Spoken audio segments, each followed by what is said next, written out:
देखिए दिया गया है कि कौन सी सीरीज है, एलसीआर सर्किट है, ठीक है।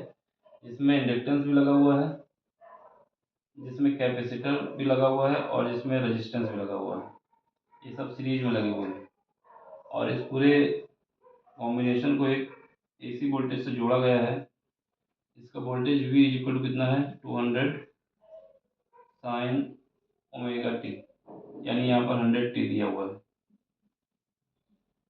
ठीक है। इसकी फ्रिक्वेंसी हमको पता नहीं है, उसको म्यू मान लेते हैं, ठीक। ये फ्रिक्वेंसी है वो म्यू है। अब आपसे कह रहा है कि कौन सी कंडीशन होती है, रेजोनेंस की। कौन सी कंडीशन होती है, रेजोनेंस की कंडीशन। रेजोनेंस की कंडीशन में जो फ्रिक्वेंसी आती है और जो सर्किट की फ्रिक्वेंसी है, इन दोनों में क्या रिलेशन है ये बताना है हमको। इन दोनों में क्या रिलेशन है, यही ऑप्शन दिया गया है और यही हमको बताना है। ये हमारा इंडक्टेंस है, ये कैपेसिटर है और ये रेजिस्टेंस है, ठीक है। इंडक्टेंस कितना दिया हुआ है, इंडक्टेंस दिया हुआ है 10 हेनरी और कैपेसिटर कितना दिया हुआ है, कैपेसिटर दिया हुआ है 10 माइक्रोफेरेड, माइक्रोफेरेड दिया हुआ है। रेजिस्टेंस कितना दिया हुआ है, 50 ओम का दिया हुआ है, ठीक। ये सब कुछ दिया हुआ है। देखो सबसे पहले ये वाली इक्वेशन जो है, इस इक्वेशन को हम क्या करेंगे, जनरल इक्वेशन से कंपेयर कर लेंगे। जनरल इक्वेशन से कंपेयर करोगे तो वहाँ से हमारे पास फ्रिक्वेंसी आ जाएगी। क्या निकल आएगा, म्यू। कैसे निकालोगे, जनरल इक्वेशन क्या होती है, स्टैंडर्ड इक्वेशन, ये जनरल इक्वेशन। जनरल इक्वेशन क्या होती है, V इज इक्वल टू होता है V not sine omega T, ठीक है। यहाँ पर V नॉट कितना है, V नॉट से कोई मतलब नहीं, V नॉट लेना भी नहीं हमको। लेना चाहो तो ले सकते हो। V naught is equal to हमारे पास कितना है, 200 वोल्ट, ये जो होता है। ओमेगा, ओमेगा की वैल्यू कितनी आ जाएगी, यहाँ पर 100 आ जाएगी। अब ओमेगा बराबर क्या होता है, ओमेगा बराबर होता है 2 पाई एफ। एफ की जगह हमारे पास फ्रिक्वेंसी को म्यू से लिखा गया, तो म्यू लिख दो। इज इक्वल टू क्या आ जाएगा, 100। यहाँ से इसको काट दो, कितना बचेगा, 50। यहाँ से हमारे पास फ्रिक्वेंसी कितनी आ जाएगी, 50/पाई हर्ट्ज। तो ऑप्शन देख लो कि हमारे पास म्यू कितनी आनी चाहिए, 50 आना चाहिए, 50/पाई आनी चाहिए। इसमें है, इसमें नहीं है, तो ये ऑप्शन नहीं हो सकता। इसमें भी नहीं है तो ये भी ऑप्शन नहीं हो सकता, और इसमें भी नहीं है तो ये भी ऑप्शन नहीं हो सकता। तो ऑप्शन तो हमारा पहले ही हो गया। सिंपल सा क्वेश्चन था, आसानी से हो गया।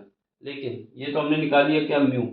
अब हमें रेजोनेंस की कंडीशन लगा के, यहाँ पर तो ऑप्शन आसानी से मिल गया, लेकिन रेजोनेंस की कंडीशन, अगर रेजोनेंस की कंडीशन होती है, रेजोनेंस की कंडीशन होती है तो उसके इसमें क्या होता है, एक्सएल बराबर एक्सी की होता है, एक्सएल बराबर एक्सी होता है। यहाँ पर एक्सएल क्या लिखते हो, ओमेगा एल, और एक्सी क्या लिखते हो, 1/ओमेगा सी। यहाँ से omega square is equal to क्या आ जाता है, 1/LC। तो ओमेगा की जगह क्या लिखोगे, 2 पाई, और म्यू नॉट लिखोगे, क्योंकि रेजोनेंस की कंडीशन में जो फ्रिक्वेंसी है वो ये है। इसका स्क्वायर करोगे, इसका स्क्वायर करते हैं, या फिर इस वाले को क्या करते हैं, अंडर रूट के अंदर ले लें, LC। यहाँ से म्यू नॉट की वैल्यू कितनी आ जाएगी, म्यू नॉट की वैल्यू आ जाएगी 1/2 पाई, और नीचे डिवाइड में क्या है, LC, अंडर रूट के अंदर। एल की वैल्यू कितनी है, एल की वैल्यू हमारे पास दिया गया है 10 हेनरी, 10 लिख दो। सी की वैल्यू कितनी है, 10 माइक्रोफेरेड, क्या है, 10 माइक्रोफेरेड। 10 इंटू 10⁻⁻6, माइक्रो को हटाने के लिए 10⁻⁻6 से मल्टीप्लाई करना होता है। जब इसको सॉल्व करेंगे, तो यहाँ से mu naught is equal to, ठीक है ना, यहाँ पर ये कितना है, ये 100।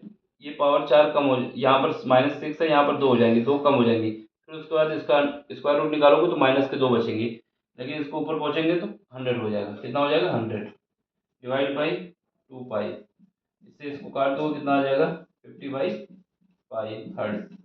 इसका मतलब क्या है कि दोनों ही बराबर हैं, ऑप्शन ये सही होगा, ठीक है। ये कैसे आया पता है, 10⁻⁻6 है और ये कितना है, 100 है, दो दो पावर कम हो जाएगा, कितना बचेगा, 10⁻⁻4 अंडर रूट के अंदर है, ठीक है। तो ये कितना बचेगा, 10⁻⁻, जब इसको बाहर निकालेंगे कितना बचेगा, 10⁻⁻2 बचेगा, ठीक है।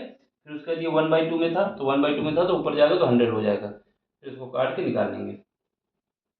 सिंपल सा क्वेश्चन है, देख लो, समझ लो, कहीं पर भी डाउट हो तो पूछ लेना। ज़्यादा कुछ करना नहीं है, बस थोड़ा लॉजिक और कॉन्सेप्ट आना चाहिए क्या है। तो पहले, सबसे पहले क्या था, इसको हमने फ्रिक्वेंसी निकाल ली। फ्रिक्वेंसी निकालने के लिए जनरल इक्वेशन से कंपेयर किया, कंपेयर करने के बाद हमारे पास फ्रिक्वेंसी आ गई 50/पाई। इसके किसी भी ऑप्शन में म्यू की वैल्यू इतनी नहीं दी गई थी, सारे ऑप्शन गलत हो गए। केवल पहला ऑप्शन ऐसा था जिसमें वैल्यू दी गई थी, तो ऑप्शन नंबर 1 सही होगा। फिर उसके बाद अगर इसको भी चेक करना चाहते हैं रेजोनेंस वाला, तो कंडीशन लगा दी रेजोनेंस की, फिर उसके बाद यहाँ से भी पता चल गया दोनों ही बराबर आ रहे हैं।